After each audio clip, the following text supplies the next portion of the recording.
Mesdames, Mademoiselles, Messieurs, bienvenue à Métro News. Voici les principaux titres qui seront développés aujourd'hui. Des dispositions visant à satisfaire les revendications des policiers seront bientôt adoptées. L'annonce en a été faite par le président de la République ce jeudi. Le chef de l'État a fait état du lancement prochain d'un programme de prêt à un taux d'intérêt faible pour les policiers, baptisé ONA Policier. Création au sein de la police nationale d'une commission d'évaluation des besoins des policiers. Cette entité est composée de 5 membres, dont 4 fonctionnaires de l'institution policière. Environ 3000 personnes ont reçu ce jeudi leur chèque dans le cadre du programme Crédit à tête plate, visant à permettre aux couches les plus vulnérables d'avoir accès à des crédits.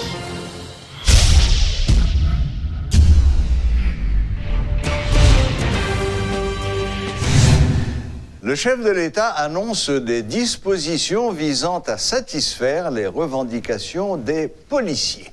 Lors d'une cérémonie de remise de chèques à des bénéficiaires d'un programme de l'ONA, le président Moïse a fait état du lancement prochain d'un programme de prêt à taux d'intérêt faible pour les policiers.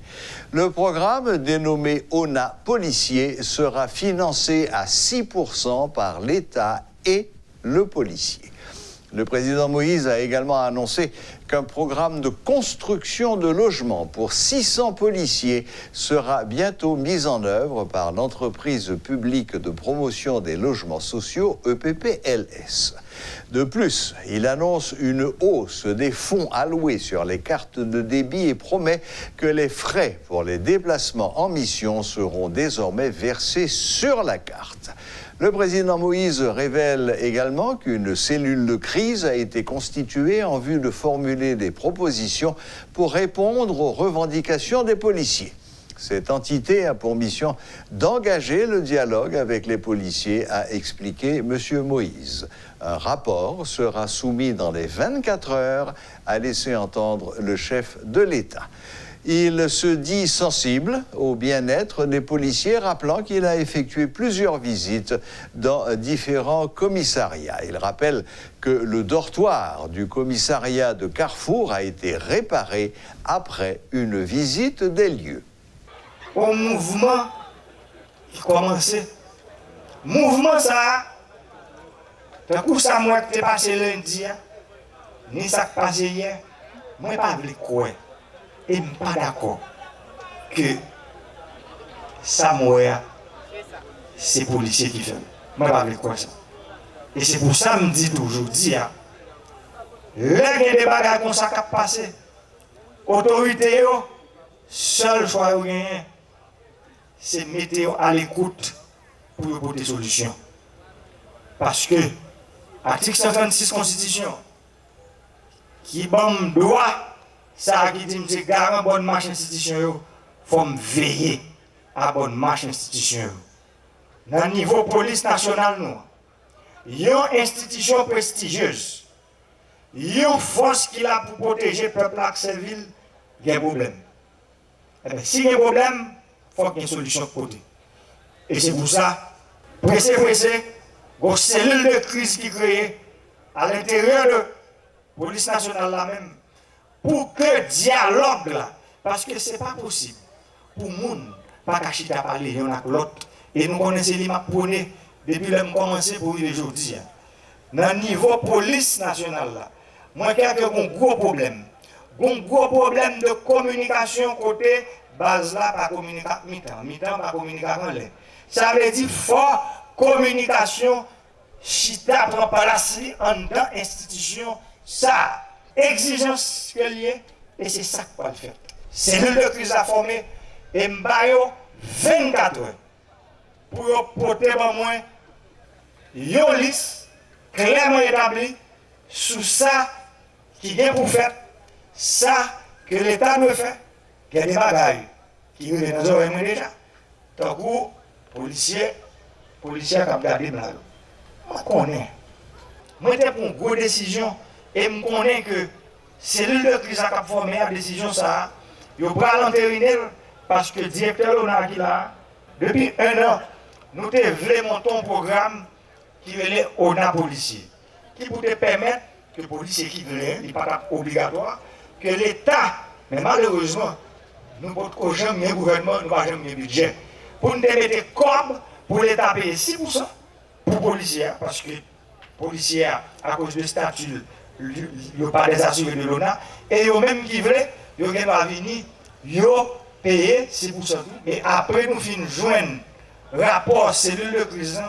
Moi, je crois que samedi, nous avons un gros site à parler pour tout le monde dans la cellule de prison, au commandement policier, directeur LONA, directeur EBBLS, programme que nous avons en phase finale avec 600 premiers appartements qu'on a construits pour les policiers. J'aime dit dans la campagne, les métiers de la patrie, considérés que ce sont des métiers ingrats. Nous avons parlé de professeurs d'école, nous avons parlé de policiers, nous avons parlé de personnel médical. Mais les policiers, c'est avec eux que nous avons commencé. Parce que là, tirer ça, c'est pour lui et tout. Parce que c'est dans le temps, peuple là sorti. Et l'ordre de faire serment, ou de dire, ou là pour protéger, pour servir. Des hommes qui se réclament de la police nationale ont fait régner la terreur dans plusieurs artères de la capitale ce mercredi 19 février. 4 véhicules se trouvant au cabinet de maître Samuel Madistin ont été incendiés. Le juriste avait exprimé son opposition à la formation d'un syndicat de police sans une loi régissant son fonctionnement. Plusieurs véhicules de l'État ont également été incendiés. Ces hommes qui portaient un t-shirt avec les initiales de la PNH ont érigé des barricades dans plusieurs artères. Ils ont également tiré des coups de feu en l'air pour forcer les automobilistes à abandonner leurs véhicules à Delma et à Lalu. Les policiers syndiqués réclament la réintégration des policiers limogés, dont Yannick Joseph, coordinatrice du syndicat. Par ailleurs, des manifestants ont incendié les camions ou chars pour le carnaval qui étaient en stationnement au stade Silvio Cator. La PNH a créé ce jeudi une commission d'évaluation des besoins des policiers. Cette entité est composée de 4 fonctionnaires de la police et d'un cadre du ministère de la Justice. L'inspecteur Gary Desrosiers a expliqué que cette structure aura à travailler sur les besoins des policiers à court, moyen et long terme. Par ailleurs, la direction générale de la PNH appelle les policiers à reprendre le travail.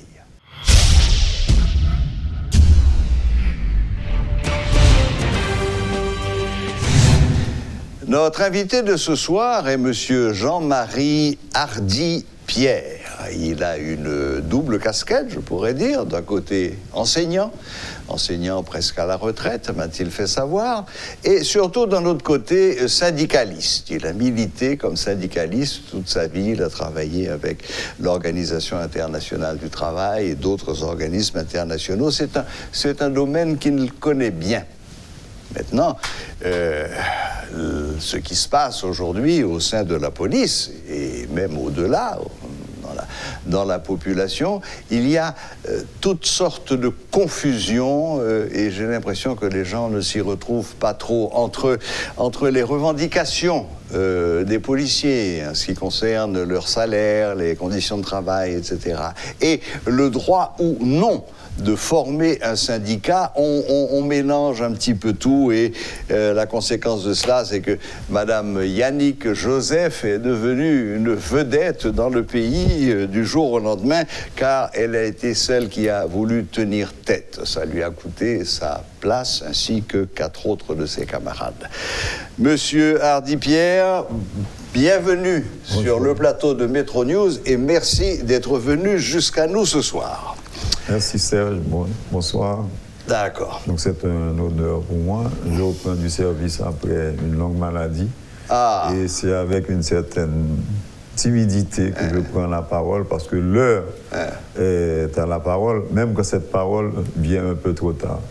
Moi, personnellement, j'ai été étonné de voir que le corps de la police n'avait véritablement pas de règlement en fonction des normes établies par l'Organisation internationale du travail sur le droit des travailleurs. Je pense que la discussion va être intéressante pour faire de nos policiers des citoyens qui ont quand même des droits civils et politiques et faire la démarcation entre leurs droits et la formation d'un syndicat avec toutes les restrictions imposées par l'Organisation internationale du travail. Oui, ça, on le disait avant l'émission, je ne crois pas qu'il y ait un seul syndicat de police au monde qui autorise la grève. Ça va exister, ni dans la police, ni dans l'armée, ni chez les pompiers. Vous avez le droit de vous organiser en syndicat, mais pas question de faire grève. Bon, c'est évident. On citait aussi le cas, en France, il y a des dizaines de syndicats policiers, mais n'empêche, aucun n'a le droit de faire grève. Bon, c'est ça. Alors maintenant, on en revient en Haïti, et là où la question devient beaucoup plus grave, c'est que la Constitution donne le droit, qu'il s'agisse d'institutions privées ou publiques, donne le droit de s'organiser en syndicat, et de ce fait, la Constitution est en contradiction avec le règlement intérieur de la police qui lui dit non, pas de droit de former de syndicat. Là, il va falloir dissocier. La Constitution reconnaît le droit de s'associer, le droit de faire la grève. Cependant, il dit aussi qu'il y a une loi qui viendra déterminer, n'est-ce pas, l'applicabilité. Les décrets d'application. Les décrets d'application. Et ceci n'a jamais été fait. Et en ce sens, on peut dire que depuis 1986, toutes les grèves pratiquement sont illégales. C'est pour montrer qu'il n'y a pas véritablement un État qui s'organise pour gérer le pays au quotidien. Et ce que nous avons là avec les policiers, c'est tout simplement une absence de leadership, une absence de normes. C'est comme si nous avons un chef, et puis les lois n'ont pas existé, et des bagages qui sont très simplement réglés dans la police là, sans que toutes les bons gros catastrophes, parce que vous avez l'impression que vous prenez un policier, vous n'avez pas de droit. Vous prenez un policier, même le policier n'a pas de syndicat, il a un droit politique, il a un droit civil, le policier a un droit à voter. Droit civil, là-bas, le droit d'expression, il a un droit à exprimer, il a le droit d'assembler, il a le droit de la réunion, droit de réunion. Et sous garde, par exemple, chef de la police, là, il était obligatoirement obligé, je ne sais pas selon qui fréquence, rencontrer les policiers pour justement déposer revendications dans des paniers qui prévoient des droits d'affichage et puis tout ça. C'est pas parce que pas gain de droit d'association, par exemple, que le policier n'a pas qu'à revendiquer.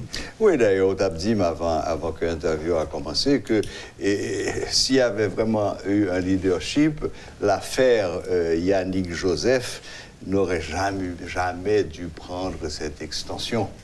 Ça aurait dû rester une affaire interne à la police qui aurait pu se régler facilement. Mais elle fait tout déblousailles, arrestations. Moi, je dis souvent, je suis capable même de prendre pour le corps des enseignants. Il y a de minimum qu'un individu, pas gagné de conditions d'existence qui tue l'existence là-même. Et frustration, on regarde les policiers exprimer dans les âmes, c'est qu'ils vivent dans des conditions infrahumaines. Tout à fait. Et ils descendent au niveau parce que pas de leadership. Par exemple, un jeune, pas oublier, c'est des jeunes. Oui, ils sont rentrés dans la police. Dans l'académie, oui. Ils sont rentrés dans l'académie. C'est quand même une institution. Ce n'est pas seulement fait la police dans la rue. Il y a une mission d'éducation importante. Il y a sous question d'éloquence, accompagner la jeunesse, sous bon sentiment de sécurité, sous question même sport, sous question, ça me capable les formations pour les arts martiaux. Parce qu'au minimum de risque que les citoyens doivent prendre si besoin qu'on tire les armes, qui vont pour mal, c'est long corps police, etc. Donc, en cas de catastrophe, c'est la police là qui est prêt, qui tout partout, qui peut intervenir. Donc, son côté, non seulement, c'est des agents capables de dire dans le secteur public, mais une force de police capable de faire appel à une pile force externe. Moi, je pense à mécaniciens, moi, je pense à médecins, agronomes, ethnologues. C'est vraiment une profession qui est capable dynamique pour ne pas penser qu'on policier, on est qui est rentré et puis il est campé dans la rue. Simplement, le ballon revolver. Bien sûr. OK, bon, eh bien, monsieur Pierre, finalement, parce que là, la situation elle est bloquée. La situation est grave et elle est que nous allons vers un blocage. Parce que pour l'instant, par contre, si vous avez une vision différente, même pourquoi qui est en situation pour le débloquer. Alors, qui sont pensés de point ça particulièrement? Qu'est-ce qu'il faudrait faire pour essayer de débloquer la situation? Moi, il y aurait les catastrophes. Si vous prenez en grec, il veut dire la dernière strophe. Pour moi, même si m'a fait, c'est peut-être un jeu intellectuel, un jeu d'enseignant. Pour moi-même, la police, là, dans ça le montrer là, c'est la dernière strophe. C'est la catastrophe. Il faut absolument partir sur des bases nouvelles. Moi, je pense que ce n'est pas un mauvais bagage qui s'acrivait là, qui mettait toute la police là, y compris les dirigeants, dans San Cabrélé, on met à culpa. C'est-à-dire qu'on arrive à un moment de la durée, nous rentrons en nous-mêmes, nous disons que la police a été là pendant 80 depuis 86, il faut nous repenser. Il faut nous repenser qui gens, le policier a entré, les règles sont déterminées. Tu n'as pas le droit de faire la grève, mais on a un bon avantage. Tu as le droit à l'université, dans 7 ans, on a une pension dans 14 ans. Et puis, on fait appel, ou gain des gens qui sont dans la police, là, qui ont des services essentiels. Mais il y a d'autres gens qui ont entré la police. Par exemple, si la police a un tank, une machine, on fait appel à des mécaniciens, qui ont un service public, mais dans la police. Là. Donc, imaginez, son policier a poursuivi une équipe bandit, on l'emmène et puis il décide qu'il y a un droit de grève et puis il suspend. Donc, il y a des services essentiels. Oui. Moi, je pense qu'il faut nous garder que les jeunes qui sont rentrés dans la police, c'est des jeunes qui sont très intelligents. C'est quand même des jeunes à part entière qui font part de sa avenir pays capable de prendre. Moi, je pense qu'il faut absolument une convocation de Samuel, du savoir, pour qui ça la police là à pied. Parce que porte d'entrée a véritablement l'important. Et moi, je pense que l'on pas respecter droit premier, qui doit pour mon manger, pour un salaire décent, pour le retirer non côté. Pour le gagner un cadre éthique, un cadre déontologique, ou pas pour aller loin. Oui, monsieur Pierre, bon, en effet, ce qu'on dit là, c'est vraiment du simple bon sens. Il faut repenser entièrement la fonction policière, parce que Jean Tabdil, fait commencer l'interview, à un bande de confusion qu'a faite entre ce que la Constitution autorise, ce que les règlements intérieurs disent. On a mélangé les revendications essentielles. Qu'on fait qu'à rappeler là, droit à un salaire décent, à un logement décent, etc. Et puis ce petit point d'achoppement qui a fait syndicat. Okay? Donc ça, vraiment, tout à fait d'accord avec vous. Il faut que Chita puisse discuter de ça, parce qu'aujourd'hui, c'est vraiment la police contre la police. Et ça, c'est une situation, enfin qu'utiliser le mot catastrophe là, c'est quand on en arrive à ce point, on est vraiment à la dernière limite. C'est la dernière strophe. Ouais. C'est faut monter l'autre pièce. Voilà. Faut monter l'autre pièce. Parce que moi-même, j'ai regardé l'autre jour interview qui baille pour annoncer mesures yo prend contre policiers. Elle a fait à la va-vite. Ou senti que dans la police là, pas gagner un mécanisme, pas gagner un algorithme, pas gagner ingénierie pour poser est-ce qu'il y a une faute, est-ce qu'il n'y a pas de faute. Qui ça enquête l'a révélé, professeur Abdoula, est-ce que sanctions yo prend, li passe par des procédures normales? Est-ce qu'il y a droit de réponse, droit de défense moun yé, ou gen l'impression que 5 moun sa yo servi de bouc émissaire, professeur Abdoula, pour cacher un ensemble de défaillances qui est dans la police là. Et les policiers arrivés dans cette situation ça yo, c'est pour garder qui commande chef yo te kon fait yo. Pour être capable de gagner autant pour capable autant de révolte, autant de frustration. C'est comme si on ne pas reconnaître l'autorité. Et les gains crise d'autorité, récemment, Abdoulaye son bagage terrible dans le pays. C'est comme si la police, là, même si je ne suis pas d'accord ça l'a fait dans la rue, c'est un jeune la projeté image, il dit mais image la police là, c'est pas journée aujourd'hui que l'éclaté, l'île là depuis tout le temps par rapport à de gros massacres qu'a fait dans Bel-Air, dans ceci, la Saline, donc sont gros questions et ce moment-là, c'est justement capacité ça la démocratie pour leur gagner des problèmes ou capable de porter des solutions, dans convoquer tout savoir dans le pays, toute bonne volonté pour policiers ça qui des jeunes à part entière ou chercher offrir un plan de carrière ou chercher un plan d'études pour servir la nation. Et je pense que tout est là, tout est là. Qui ça symbole la police là et même avec enseignants journée aujourd'hui on t'a dit pour un enseignant son bagage qui est valorisant mais un enseignant touché à peu près 13 000 gouttes donc il y a des bagages l'a fait il y a des grèves l'a fait il pas qu'à réfléchir encore il perdu sérénité et je pense que parole aujourd'hui si nous voulons construire nation nous pas besoin tant véritablement que policiers arrivent à de telles extrémités et cela il va là pour toute fonction publique là. Eh bien, je crois, M. Jean-Marie Hardy-Pierre, que vous très bien résumé la question. Et est-ce qu'on pourrait dire en une seule phrase qu'il est essentiel aujourd'hui de mettre de l'ordre à l'intérieur de la police?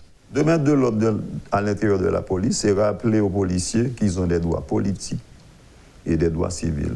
Droit politique là, il y a droit voter. Jean va le voter, mon y a voté, a déterminé, Jean police la capier. Il y a droit surtout des droits civils, il y a droit d'assemblée, il y a droit de réunion.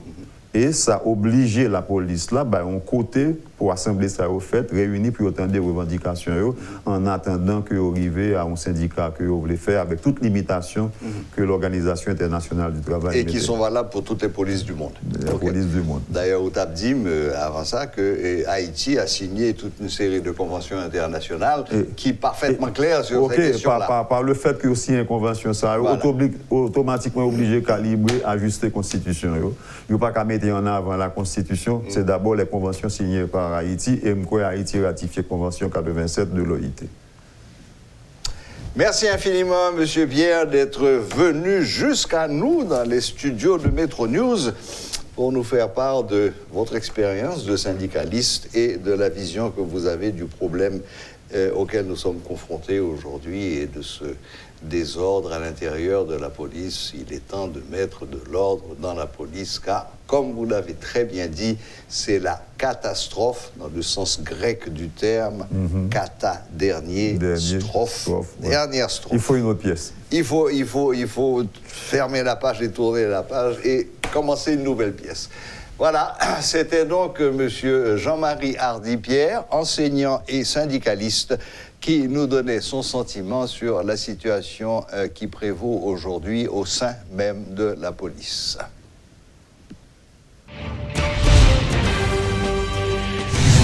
Le Centre national des équipements, CNE, veut s'impliquer dans la lutte contre l'insalubrité.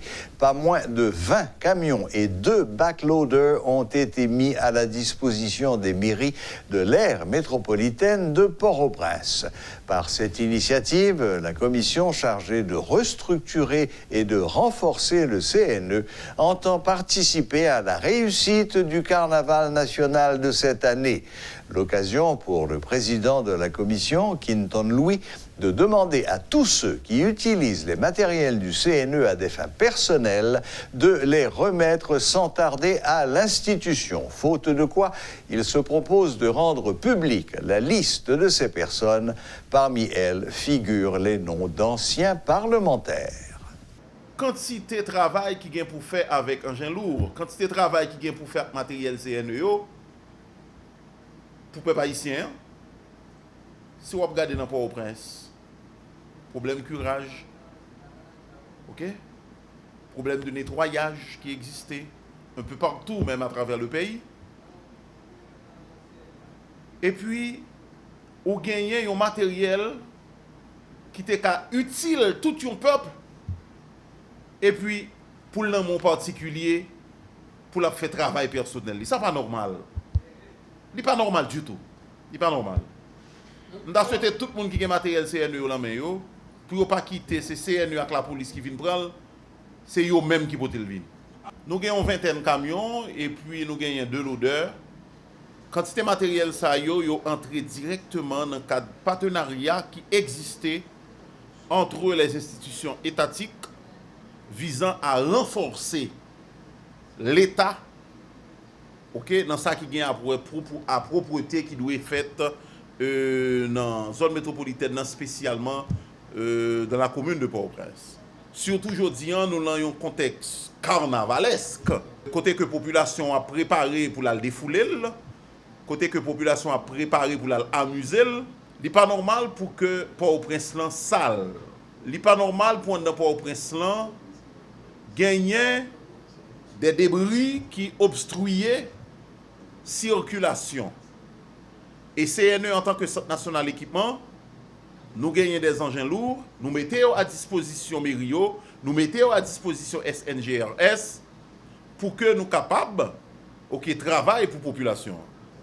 Dans un système démocratique, il faut gagner le respect des droits de la personne. On a toujours décidé par le carnaval. Mais ça ne veut pas dire pour empêcher quantité de gens qui veulent aller dans le carnaval, lui-même dans le carnaval. C'est ça que fait l'État lui-même, il doit être debout. Bon côté population, captant le carnaval là. Si on compare la quantité de gens qui veulent le carnaval avec la quantité de gens qui veulent le carnaval, là, on va seulement regarder ça qui passe sur le bassin chaque dimanche. C'est plus que 600 000 personnes, si ce n'est pas plus, qui toujours gagnent champ de bassin à la musée.